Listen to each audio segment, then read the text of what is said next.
Here begins the interview with the devil. I have uncovered the secret code by which I can pick up your thoughts. I have come to ask you some very plain questions. I demand that you give me direct and truthful answers. Are you ready for the interview, Mr. Devil? Yes, I am. But you must address me with more respect. During this interview, you will address me as Your Majesty. By what right do you demand such royal respect? You should know I control 98% of the people of your world. Do you not think that entitles me to rate as royalty? Have you proof of your claim? Yes, plenty of it. Of what does your proof consist? Of many things. If you want answers, you will address me as Your Majesty. Some things you will understand, some you will not. In order that you may get my viewpoint, I shall describe myself and correct the false notions people have of me and my place of abode. That is a fine idea, Your Majesty. Start by telling me where you live, then describe your physical appearance. My physical appearance? Why, my dear Mr. Earthbound, I have no physical body. I would be handicapped by such an encumbrance as those in which you earthbound creatures live. I consist of negative energy, and I live in the minds of people who fear me. I also occupy 1/2 of every atom of physical matter and every unit of mental and physical energy. Perhaps you will better understand my nature if I tell you I am the negative portion of the atom. Oh, I see what you are preparing to claim. You are laying the foundation to say that if it were not for you, there would be no world, no stars, no electrons, no atoms, no human beings, nothing. Is that correct? True. Absolutely true.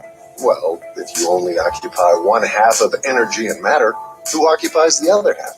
The other half is occupied by my opposition. Opposition?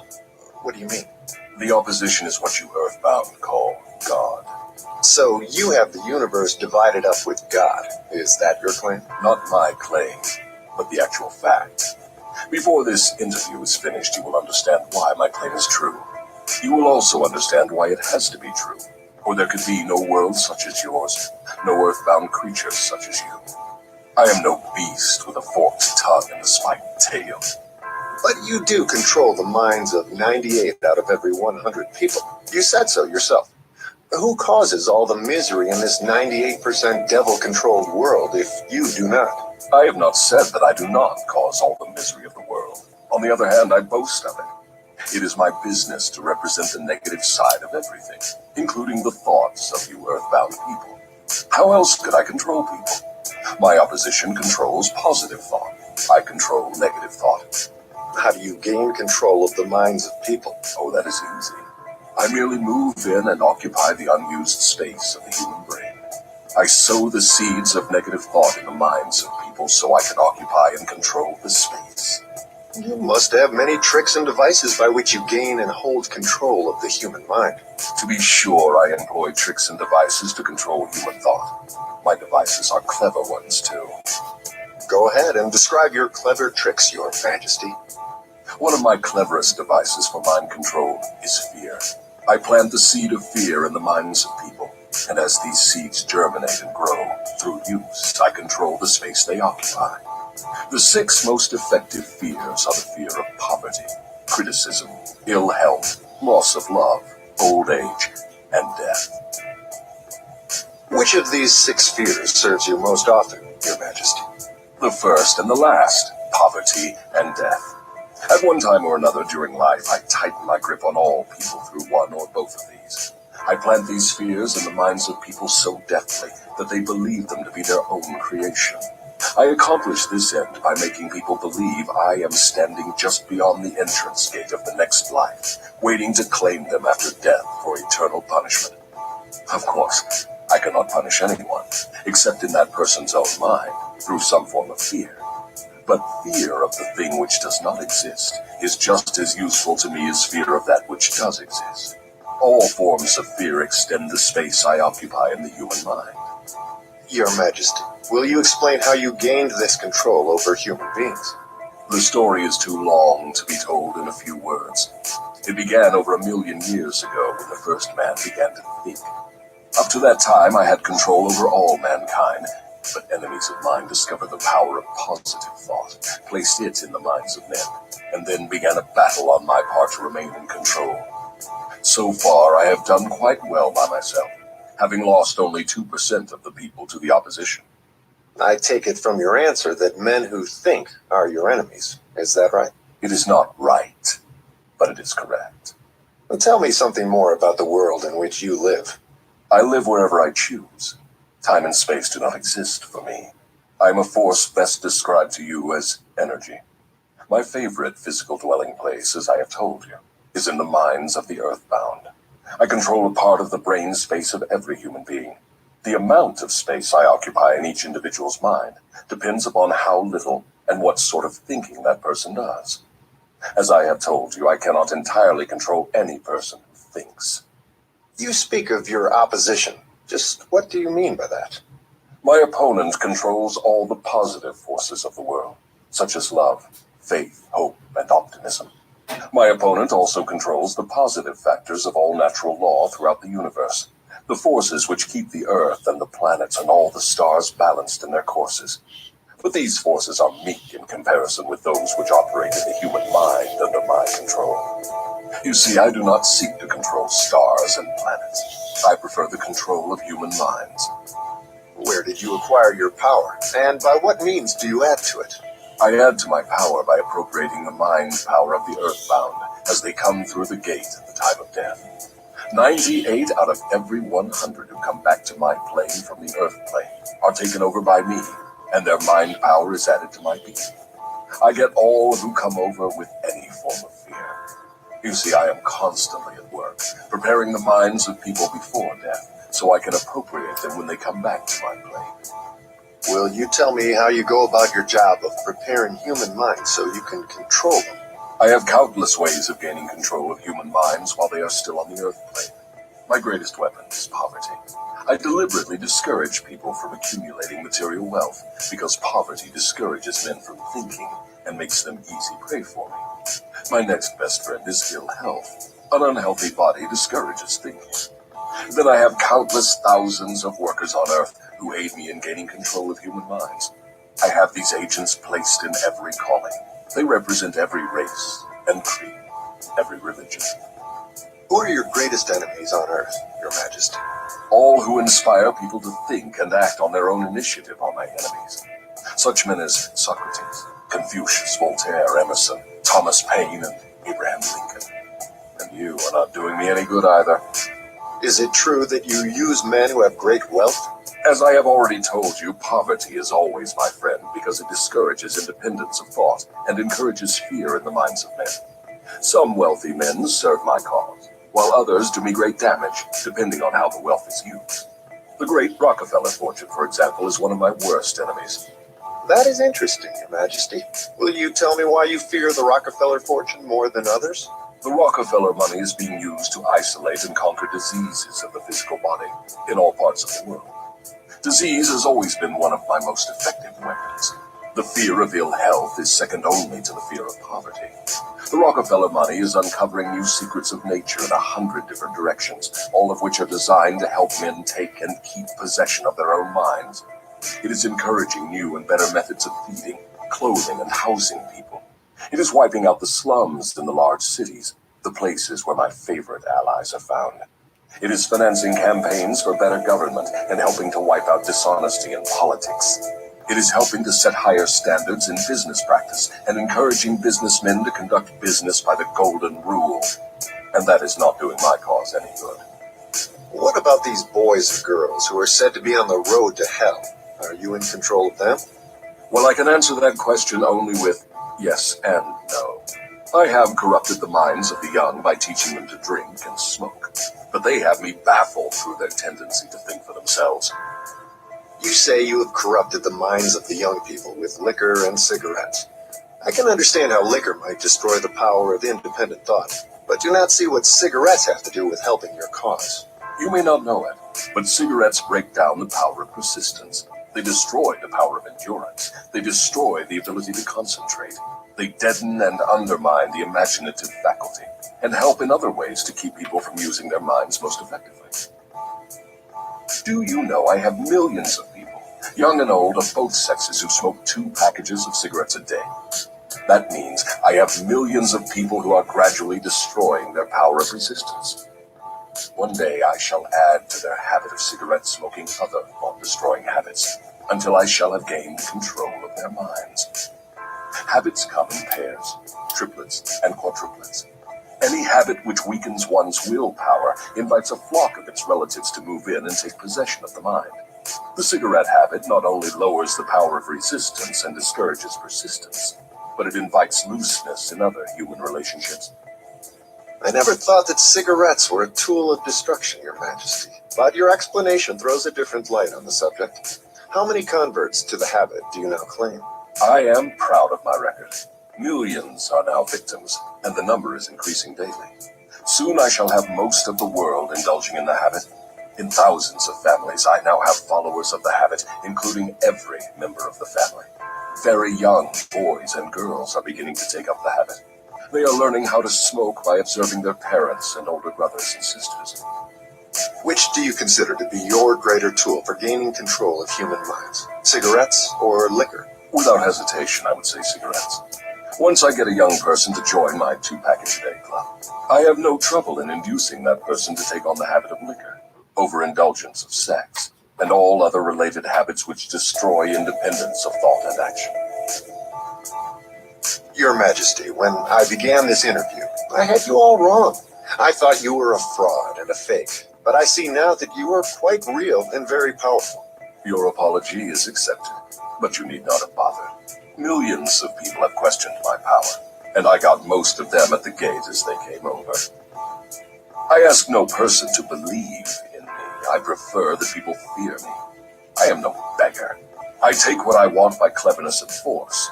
Begging people to believe is the business of my opposition, not mine. Your Majesty will please pardon my rudeness, but I would not be able to look myself in the face again if I did not tell you, here and now, that you are the damnedest fiend ever to be turned loose on innocent people. I always had the wrong conception of you. I thought you were kind enough to let people alone while they were living, that you merely tortured their souls after death. Now I learn from your own brazen confession that you destroyed their right to freedom of thought and caused them to go through a living hell on earth. What do you have to say to that? I get what I want by exercising self-control. It is not so good for my own business, but I suggest you emulate me instead of criticizing me. You call yourself a thinker, and you are. Otherwise, you would never have forced this interview on me. But you will never be the sort of thinker that frightens me unless you gain and exercise greater control over your own emotions. Let us get away from personalities. I came here to learn more about you, not to discuss myself. Please go ahead and tell me of the many tricks you have devised for gaining control of the human mind. What is your most powerful weapon just now? That is a difficult question to answer. I have so many devices for entering human minds and controlling them that it is difficult to say which are the most powerful. Right at the moment, I am trying to bring about another world war. My friends here in Washington are helping me to involve America in the war. If I can start the world to killing on a wholesale basis, I shall be able to put into operation my favorite device for mind control. It is what you call mass fear. I used this device to bring about the other World War in 1914. I used it to bring about the economic depression in 1929. And if my opposition had not double-crossed me, I would now be in possession of every man, woman, and child in the world. You can see for yourself how near I came to world domination. The thing I have been struggling to attain for thousands of years. Yes, I see your point. Who wouldn't? You are a very ingenious manipulator of the minds of people. Is your devilish business carried on only through people of high position and great influence? Oh, no. I use the minds of people in all walks of life. As a matter of fact, I prefer the type of person who makes no pretense of thinking. I can manipulate that sort of person without difficulty. I could not control 98% of the people of the world if all people were skilled in thinking for themselves. I'm interested in the welfare of those people whom you claim to control. Therefore, I wish you to tell me all of the tricks by which you enter and control their minds. I want a complete confession from you, so begin with your cleverest trick. This is suicide you are forcing on me. I am helpless. So settle down, and I will place in your hands the weapon by which millions of your fellow Earthbound will defend themselves against me. Tell me first about your most clever trick, the one you use to ensnare the greatest number of people. If you force me to give away this secret, it will mean my loss of millions of people now living, and still greater numbers of millions as yet unborn. I beg of you, permit me to pass this one question unanswered. So His Majesty the Devil fears a mere humble earthbound creature? Is that right? It is not right, but it is true. You have no right to rob me of my most necessary tool of trade. For millions of years I have dominated earthbound creatures through fear and ignorance. Now you come along and would destroy my use of these weapons by forcing me to tell how I use them. Do you not realize that you will break my grip on every person who heeds this confession you are forcing from me? Have you no mercy? Have you no sense of humor? Have you no sportsmanship? Stop stalling and start confessing. Who are you to ask mercy of one whom you would destroy if you could? Who are you to talk of sportsmanship and a sense of humor? You, who by your own confession have set up a living hell on earth, where you punish innocent people through their fears and ignorance. As for minding my own business, that is just what I'm doing when I force you to tell how you control people through their own minds.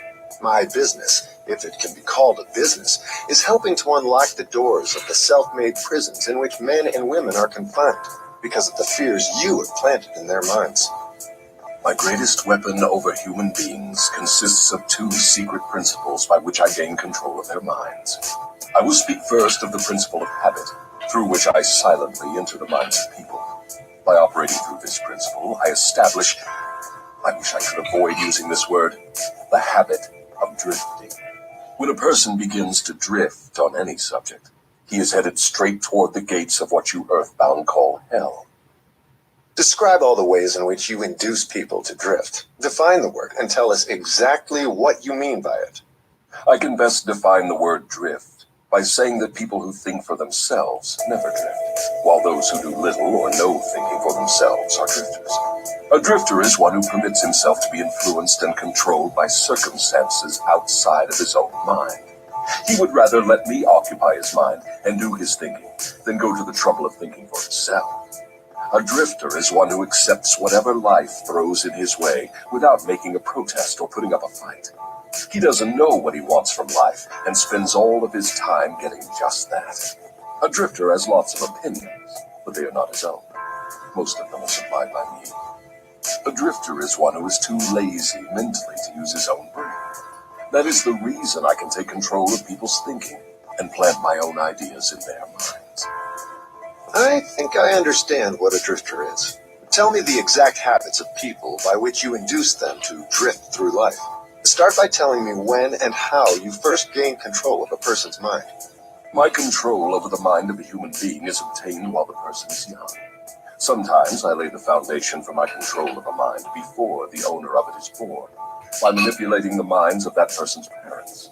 Sometimes I go further back than this and prepare people for my control through what you earthbound call physical heredity. You see, therefore, I have two approaches to the mind of a person. Yes, go on, and describe these two doors by which you enter and control the minds of human beings. As I have stated, I help to bring people into your world with weak brains by giving to them before birth as many as possible of the weaknesses of their ancestors. You call this principle physical heredity. After people are born, I make use of what you earthbound call environment as a means of controlling them. This is where the principle of habit enters. The mind is nothing more than the sum total of one's habits.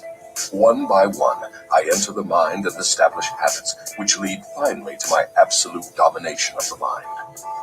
Tell me of the most common habits by which you control the minds of people. That is one of my cleverest tricks. I enter the minds of people through thoughts which they believe to be their own. Those most useful to me are fear, superstition, avarice, greed, lust, revenge, anger, vanity, and plain laziness. Through one or more of these, I can enter any mind at any age. But I get my best results when I take charge of a mind while it is young, before its owner has learned how to close any of these 9 doors. Then I can set up habits which keep the doors ajar forever. I'm catching on to your methods. Now, let us go back to the habit of drifting. Tell us all about that habit, since you say it is your cleverest trick in controlling the minds of people. As I said before, I start people drifting during their youth. I induce them to drift through school without knowing what occupation they wish to follow in life. Here I catch the majority of people. Habits are related. Drift in one direction and soon you will be drifting in all directions. I also use environmental habits to give me a definite grip on my victims. I see. You make it your business to train children in the habit of drifting by inducing them to go through school without aim or purpose. Now, tell me of some of your other tricks with which you cause people to become drifters. Well, my second best trick in developing the habit of drifting is one that I put into operation with the aid of parents and public school teachers and religious instructors. I warn you not to force me to mention this trick. Do not disclose this trick. If you do so, you will be hated by my coworkers who helped me use this trick. If you publish this confession in book form, your book will be barred from the public schools. It will be blacklisted by most of the religious leaders. It will be hidden from children by many parents. The newspapers will not dare to give reviews of your book. Millions of people will hate you for writing it. In fact, no one will like you or your book except those who think, and you know how very few there are of this sort. My advice to you is to let me skip the description of my second best trick. So, for my own good, you wish to withhold the description of your second best trick. No one will like my book except those who think, eh? Very well. Go ahead and answer. You'll regret this, Mr. Earthbound, but the joke is on you. By this mistake of yours, you will divert attention from me to yourself. My co-workers, of whom there are millions, will forget about me and hate you for uncovering my methods. Never mind about me. Tell me all about this second best trick of yours with which you induce people to drift with you to hell. My second best trick is not second at all. It is first. It is first because without it, I never could gain control of the minds of the youths. Parents, school teachers, religious instructors, and many other adults unknowingly serve my purpose by helping me to destroy in children the habit of thinking for themselves. They go about their work in various ways, never suspecting what they are doing to the minds of children or the real cause of the children's mistakes. I can hardly believe you, Your Majesty. I've always believed that children's best friends were those closest to them, their parents, their school teachers, and their religious instructors. Where would children go for dependable guidance if not to those who have charge of them? That is where my cleverness comes in. There is the exact explanation of how I control 98% of the people of the world. I take possession of people during their youth, before they come into possession of their own minds, by using those who are in charge of them. I especially need the help of those who give children their religious instruction, because it is here that I break down independent thought and start people on the habit of drifting, by confusing their minds with unprovable ideas concerning a world of which they know nothing. It is here also that I plant in the minds of children the greatest of all fears, the fear of hell. I understand that it is easy for you to frighten children with threats of hell, but how do you continue to make them fear you and your hell after they grow up and learn to think for themselves? Children grow up, but they do not always learn to think for themselves. Once I capture the mind of a child through fear, I weaken that child's ability to reason and to think for himself, and that weakness goes with the child all through life. Is that not taking unfair advantage of a human being by contaminating his mind before he comes into full possession of it? Everything is fair that I can use to further my ends. I have no foolish limitations of right and wrong. Might is right with me. I use every known human weakness to gain and keep control of the human mind. I understand your devilish nature. Now, let us get back to further discussion of your methods of inducing people to drift to hell here on Earth. From your confession, I see that you take charge of children while their minds are young and pliable. Tell me more of how you use parents, teachers, and religious leaders to ensnare people into drifting. One of my favorite tricks is to coordinate the efforts of parents and religious instructors, so they work together in helping me to destroy the children's power to think for themselves. I use many religious instructors to undermine the courage and power of independent thought of children by teaching them to fear me. But I use parents to aid the religious leaders in this great work of mine. How do parents help religious leaders destroy their children's power to think for themselves? I never heard of such a monstrosity. I accomplish this through a very clever trick. I cause the parents to teach their children to believe as the parents do in connection with religion, politics, marriage, and other important subjects. In this way, as you can see, when I gain control of the mind of a person, I can easily perpetuate the control by causing that person to help me fasten it upon the minds of his offspring. In what other ways do you use parents to convert children into drifters? I cause children to become drifters by following the example of their parents, most of whom I have already taken over and bound eternally to my cause. In some parts of the world, I gain mastery over children's minds and subdue their willpower in exactly the same way that men break and subdue animals of lower intelligence. It makes no difference to me how a child's will is subdued, as long as it fears something. I will enter its mind through that fear and limit the child's power to think independently. It seems that you go out of your way to keep people from thinking. Yes, accurate thought is death to me. I cannot exist in the minds of those who think accurately. I do not mind people thinking, as long as they think in terms of fear, discouragement, hopelessness, and destructiveness. When they begin to think in constructive terms of faith, courage, hope, and definiteness of purpose, they immediately become allies of my opposition, and are therefore lost to me. I'm beginning to understand how you gain control of the minds of children through the help of their parents and religious instructors, but I do not see how the school teachers help you in this damnable work. School teachers help me gain control of the minds of children, not so much by what they teach the children, as because of what they do not teach them. The entire public school system is so administered that it helps my cause by teaching children almost everything except how to use their own minds and think independently. I live in fear that someday some courageous person will reverse the present system of school teaching and deal my cause a death blow by allowing the students to become the instructors, using those who now serve as teachers only as guides to help the children establish ways and means of developing their own minds from within. When that time comes, the school teachers will no longer belong to my staff. I was under the impression that the purpose of all schooling was to help children to think. That may be the purpose of schooling, but the system in most of the schools of the world does not carry out the purpose. School children are taught not to develop and use their own minds, but to adopt and use the thoughts of others. This sort of schooling destroys the capacity for independent thought, except in a few rare cases where the children rely so definitely upon their own willpower that they refuse to allow others to do their thinking. Accurate thought is the business of my opposition, not mine. What relationship, if any, has your opposition with the homes, the churches, and the schools? Your reply to this question should be interesting. Here is where I make use of some more of my clever tricks. I cause it to appear that everything done by the parents, the school teachers, and the religious instructors is being done by my opposition. This diverts attention from me, while I manipulate the minds of the young. When religious instructors try to teach children the virtues of my opposition, they generally do so by frightening them with my name. That is all I ask of them. I kindle the flame of fear into proportions which destroy the child's power to think accurately. In the public schools, the teachers further my cause by keeping the children so busy cramming non-essential information into their minds, they have no opportunity to think accurately or to analyze correctly the things their instructors teach them. Do you claim for your cause all those who are bound by the habit of drifting? No. Drifting is only one of my tricks through which I take over the power of independent thought. Before a drifter becomes my permanent property, I must lead him on and ensnare him with another trick.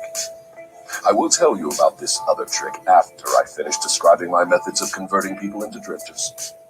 Do you mean you have a method by which you can cause people to drift so far away from self-determination that they can never save themselves? Yes, a definite method, and it is so effective it never fails.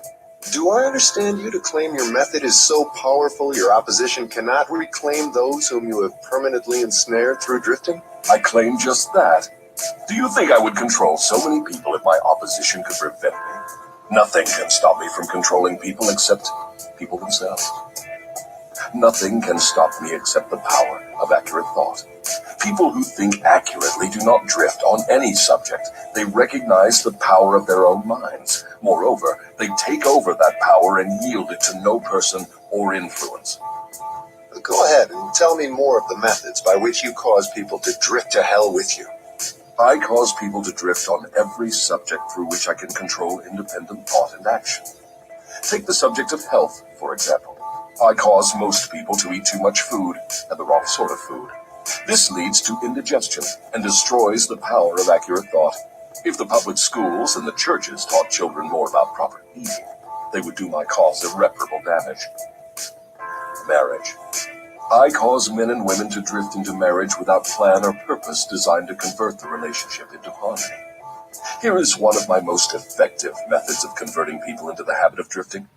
I cause married people to bicker and nag one another over money matters. I cause them to quarrel over the bringing up of their children. I engage them in unpleasant controversies over their intimate relationships and in disagreements over friends and social activities.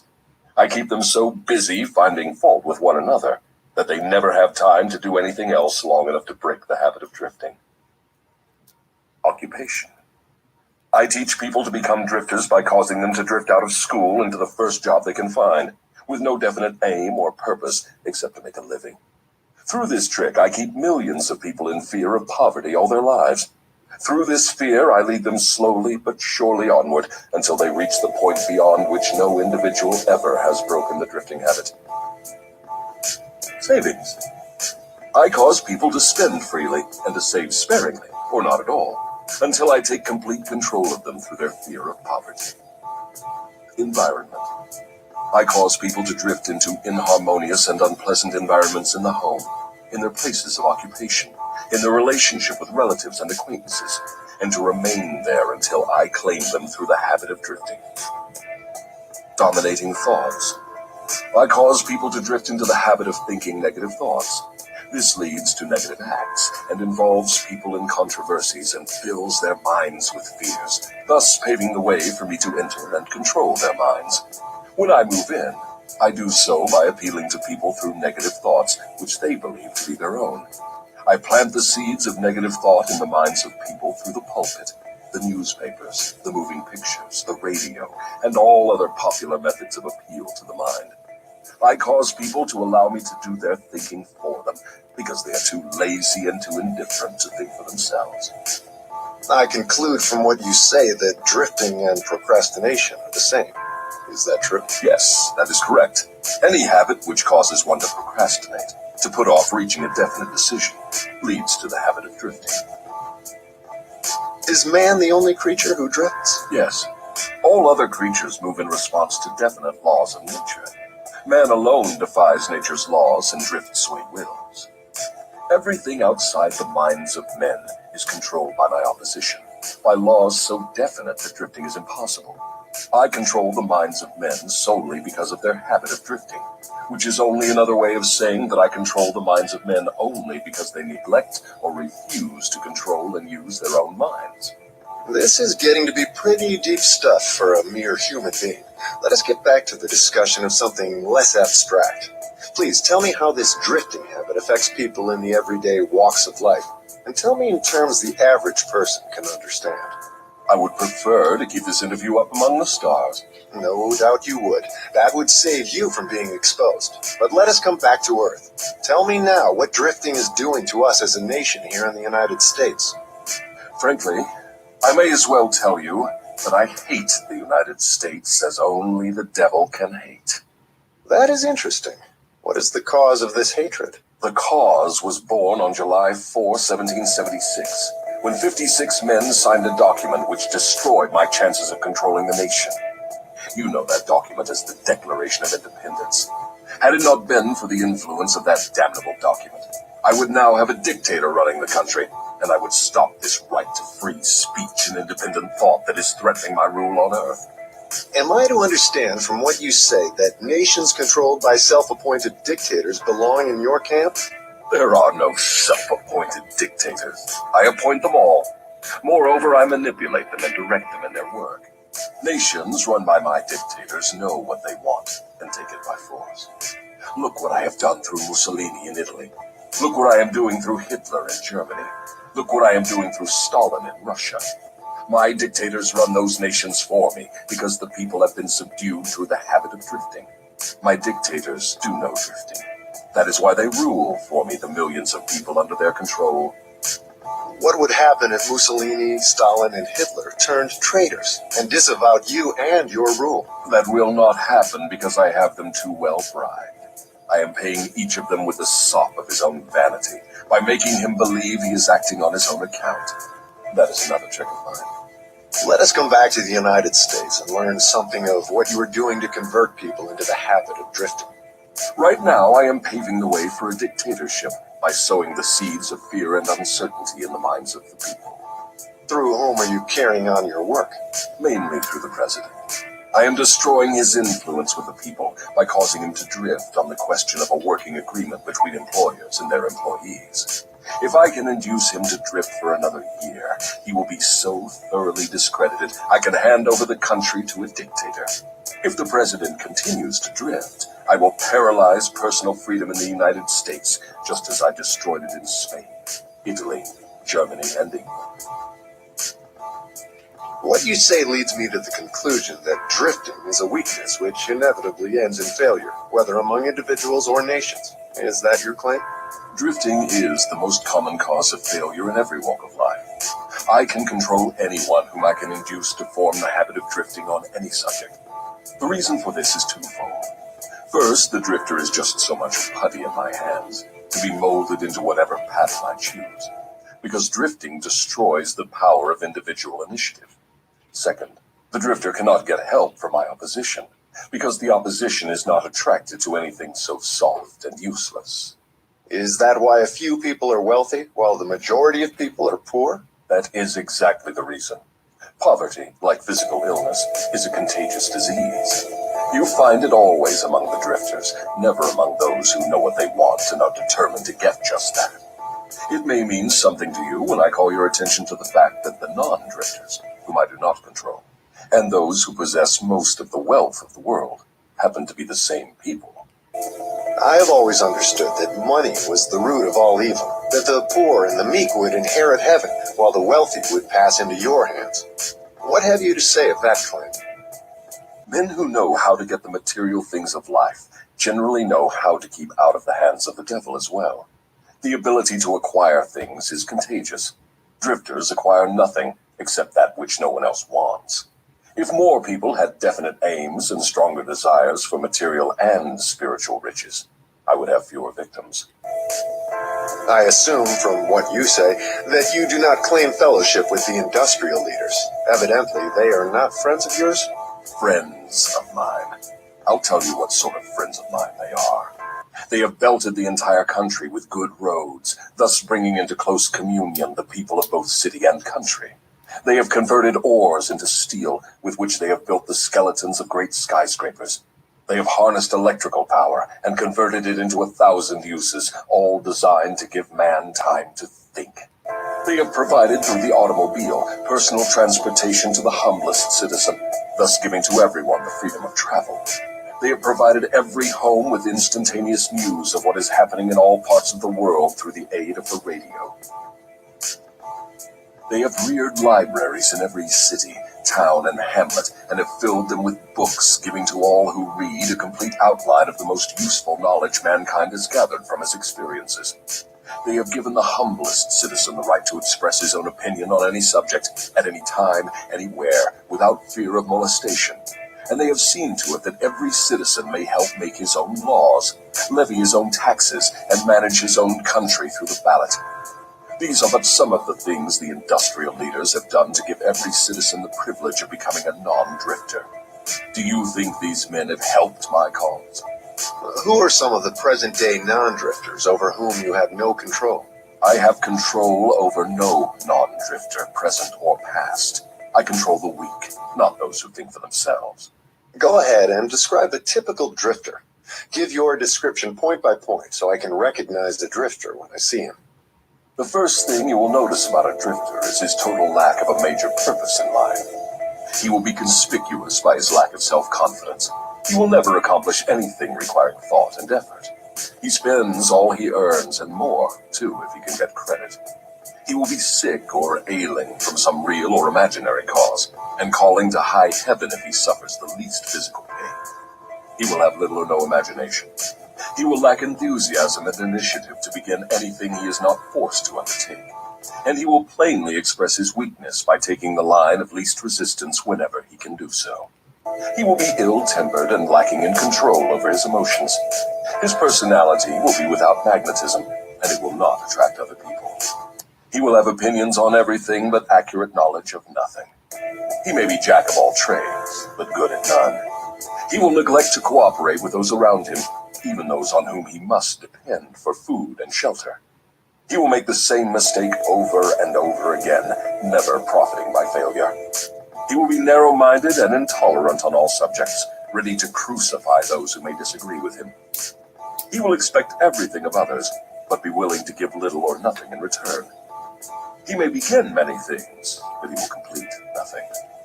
He will be loud in his condemnation of his government, but he will never tell you definitely how it can be improved. He will never reach decisions on anything if he can avoid it, and if he is forced to decide, he will reverse himself at the first opportunity. He will eat too much and exercise too little. He will take a drink of liquor if someone else will pay for it. He will gamble if he can do it on the cuff. He will criticize others who are succeeding in their chosen calling. In brief, the drifter will work harder to get out of thinking than most others work in earning a good living. He will tell a lie rather than admit his ignorance on any subject. If he works for others, he will criticize them to their backs and flatter them to their faces. You have given me a graphic description of the drifter. Please now describe the non-drifter so that I may recognize him on sight. The first sign of a non-drifter is this. He is always engaged in doing something definite, through some well-organized plan which is definite. He has a major goal in life toward which he is always working, and many minor goals, all of which lead toward his central scheme. The tone of his voice, the quickness of his step, the sparkle in his eyes, the quickness of his decisions clearly mark him as a person who knows exactly what he wants and is determined to get it, no matter how long it may take, or what price he must pay. If you ask him questions, he gives you direct answers and never falls back on evasions or resorts to subterfuge. He extends many favors to others, but accepts favors sparingly, or not at all. He will be found up front, whether he is playing a game or fighting a war. If he does not know the answers, he will say so, frankly. He has a good memory, never offers an alibi for his shortcomings. He never blames others for his mistakes, no matter if they deserve the blame. He used to be known as a go-getter, but in modern times he is called a go-giver. You will find him running the biggest business in town, living on the best street, driving the best automobile, and making his presence felt wherever he happens to be. He is an inspiration to all who come into contact with his mind. The major distinguishing feature of the non-drifter is this. He has a mind of his own and uses it for all purposes. Is the non-drifter born with some mental, physical, or spiritual advantage not available to the drifter? No. The major difference between the drifter and the non-drifter is something equally available to both. It is simply the prerogative right of each to use his own mind and think for himself.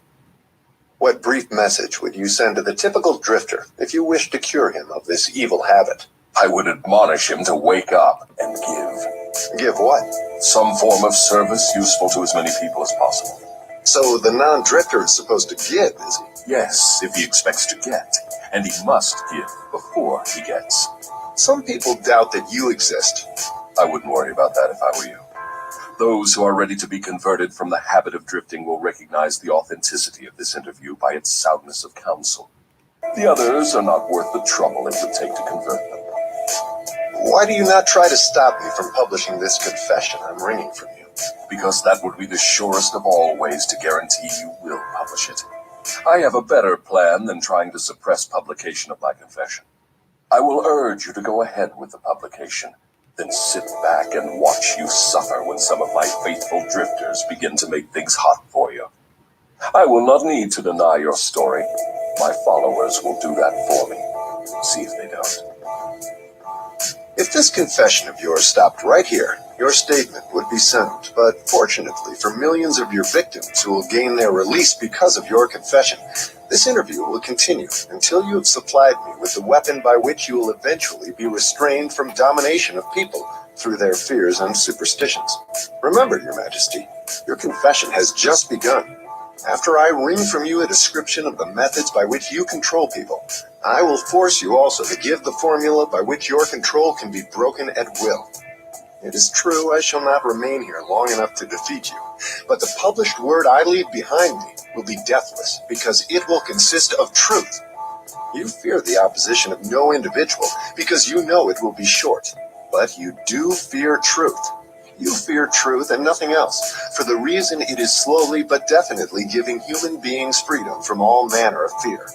Without the weapon of fear, you would be helpless and entirely unable to control any human being. Is that true or false? I have no alternative but to admit that what you say is true. Now that we understand each other, let us go ahead with your confession. But before we continue, I may as well take time out to do a little boasting on my own account, now that you have had your fling at it. I will confine myself to one question, the answer to which will give me all the satisfaction I want. Is it not true that you control only the minds of those who have allowed the drifting habit to be fixed upon them? Yes, that is true. I have already admitted this truth in a dozen or more different ways. Why do you tantalize me by repeating the question? There is power in repetition.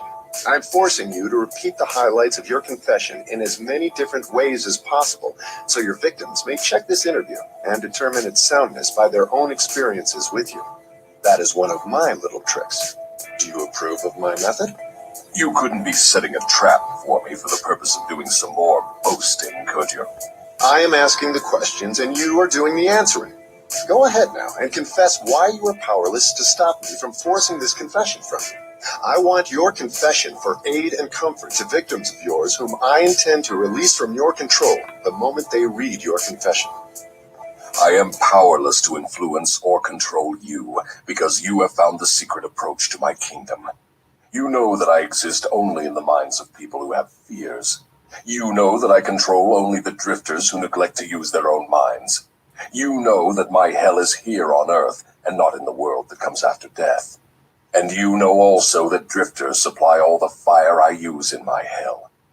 You know that I am a principle or form of energy which expresses the negative side of matter and energy, and that I am not a person with a forked tongue and a spiked tail.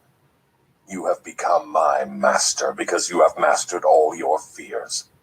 Lastly, you know that you can release all of my earthbound victims whom you contact, and this definite knowledge is the blow with which you will deal me the greatest damage.